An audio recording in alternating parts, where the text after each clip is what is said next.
gets kind of a lot of hate, though, too, in that aspect. Just the Fox body platform in general. Oh, yeah. I mean, everybody has one. But, I mean, I will say, I've had this particular same exact one for, shoot, I think it's been Before it was 16, cool, 18 years. Say. Yeah, oh, yeah.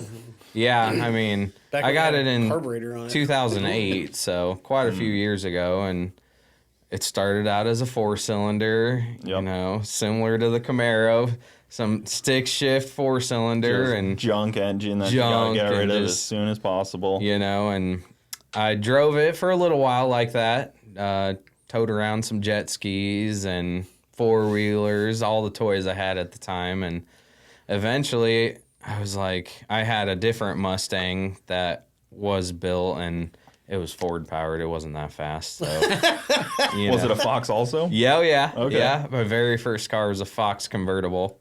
Oh, man. So, pretty heavy. I raced it a lot, street raced it a lot around Omaha. And is it like a small block Ford in there? Just like it was, yeah.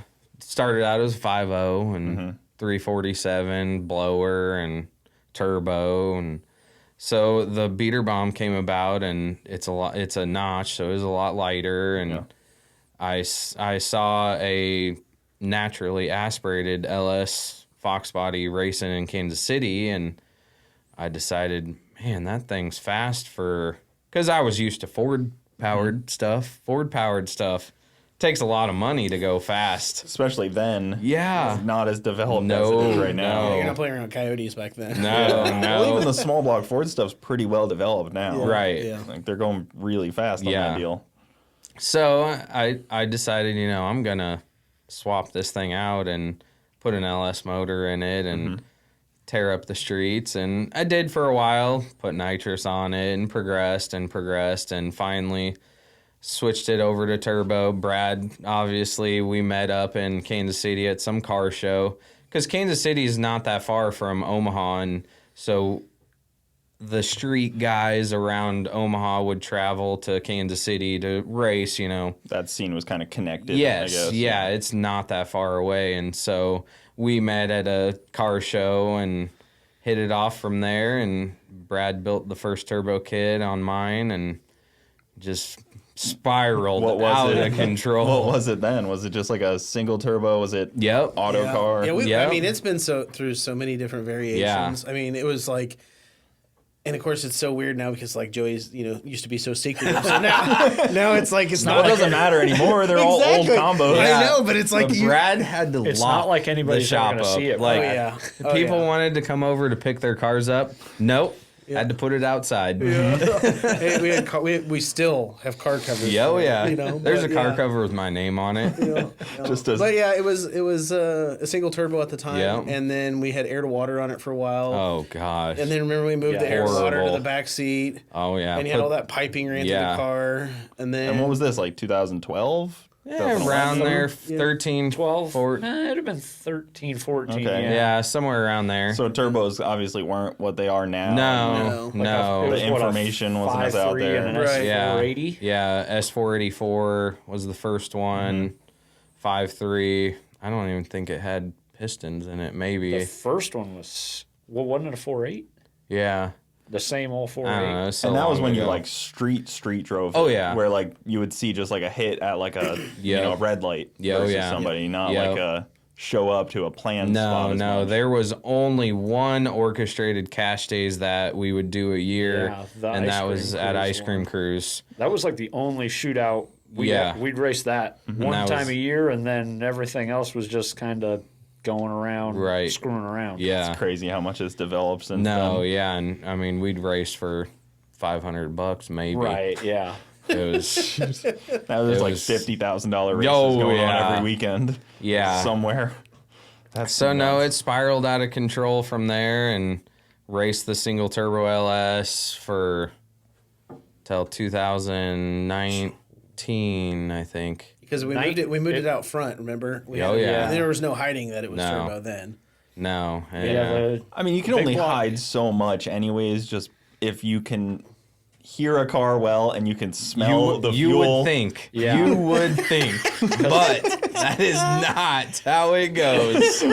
I like to think I'm smart enough to be able to hear what a car has maybe in you, it. but 99% of the other people would be like, is that a small block Ford? Yeah, it had a big block in it for 2 or 3 years, and people were still, is that a small block Ford or an LS? Or it's like, no, that's got some thump to the your chest there. Yeah, you can feel it, yeah. Yeah, but no, we switched to the big block in 2020 season, I think, and Brad and I decided, to do full big build. Oh my God! It needed it though, because this thing was rocking an 850 cage. Yeah, 850 cage until that.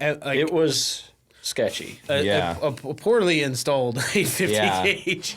So the 2019 was when our buddy Joe passed away in a drag racing accident. And that kind of helped us really push over this hump, because kind of the kick in the butt that was needed a little bit. I mean, because we knew this was going to be a big project, and it's one of those things that everybody overlooks it, because it's so easy to make horsepower and go fast nowadays. Oh yeah, that everybody's just like, I just want to go fast. They don't care about the safety stuff that's going to protect you, and it's like, you can go fast all you want, but if you don't make it at the end of the drag strip, what's the point? You know? I see it all the time. I mean, I get on all my friends for that, because all these, especially an S550 Mustang that comes with a Coyote, you put turbos on that thing, and suddenly you're going 780s with turbos, unopened motor, stock trans, and it's like, it's too easy to make that much power, but nobody wants to, and it's not cheap to do safety stuff, and nobody especially wants to in a new car. The Fox body's a little better because you're not as worried about cutting them up. But you get some 2022 car, and you're like, oh, now I got to put a 25.3 cage in this thing,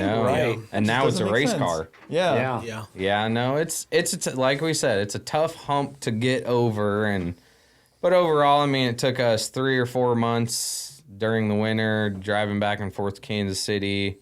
Brad working on it during the week some, and it's, I mean, well worth it. The car probably got better though too, not just safety because of the stiffness of the chassis. 100%. I mean, it's just, you got a platform to work off of when you need to do upgrades and everything changed bumper to bumper. I mean, it went from small block to big block, sketchy cage to big block 25.2.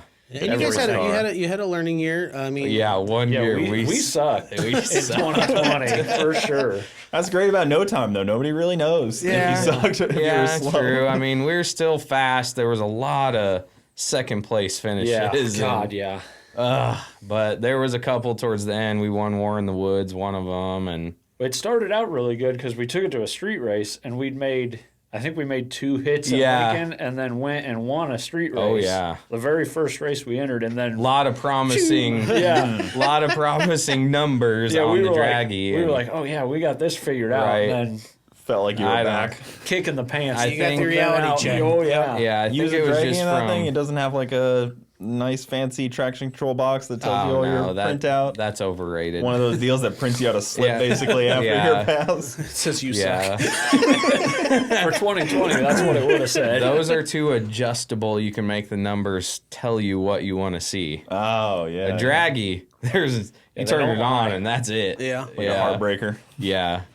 Yeah, they're good tools for the street, but I mean, I've seen some of those, like the Davis traction stuff. They give you a pretty good readout of your slip, too. If you've got it, there's an adjustment you can do to make it dialed in. Mm-hmm. If you make enough passes, you can get it dialed in. And it's another tool, for sure. And there's definitely less people, I feel like, that are really good with a Davis box as well. Yeah, they're complicated, for sure. Normal average racer is going to have a tough time figuring it out for sure. Like it's going to take quite a few trial and error, which in a race car, trial and error is just money spent. A lot of it. Yeah. All week at the racetrack. Yeah. Dialing that thing in when you could just pay a tuner the huge sum that they want. Right. They just call you up and help you get their car dialed in on the street a little quicker. I mean, I've opened that avenue for sure, and I've helped a lot of people out. And guys, thank you for tuning in to the Bogetti Clips YouTube channel. For the full podcast, check us out on Bogetti Studios YouTube and all your audio platforms. Also, hit that subscribe button to not miss out on any of the new Bogetti clips coming up.